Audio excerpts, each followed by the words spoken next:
Thiruvananthapuram പരുത്തിപ്പാറയിലെ cotton and more കടയിലെ രഹസ്യ ക്യാമറയെ പോലും നാണിപ്പിച്ചുകൊണ്ട് നടന്ന മോഷണ ദൃശ്യങ്ങളാണിത്. ചെറിയ കടകളാണ് മോഷണത്തിനായി പ്രത്യേകം തിരഞ്ഞെടുക്കുക.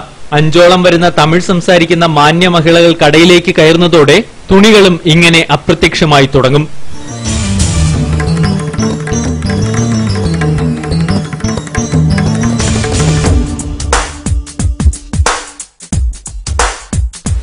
ആവശ്യമുള്ളതായാൽ കടയ്ക്ക് പുറത്ത് കാത്തുനിൽക്കുന്ന കാറിലേക്ക് കൊണ്ടുപോയി നിറയ്ക്കും. പിന്നെയും കടയിലേക്ക്, വീണ്ടും തകൃതിയായി തുണി തിരയൽ, മോഷണം. ഒറ്റക്കടയിൽ നിന്നും 100 കണക്കിന് സെറ്റ് തുണികൾ വരെ നിമിഷങ്ങൾ കൊണ്ട് മറയും.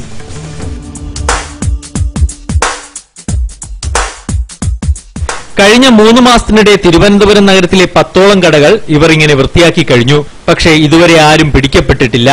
എല്ലാം സുതാര്യമായ നാട്ടിൽ മോഷ്ടിച്ചവരെ അറിയാം, മോഷ്ടിക്കുന്ന രീതിയും അറിയാം. പക്ഷെ ഇതുവരെ ആരും പിടിക്കപ്പെട്ടിട്ടില്ലെന്ന് മാത്രം.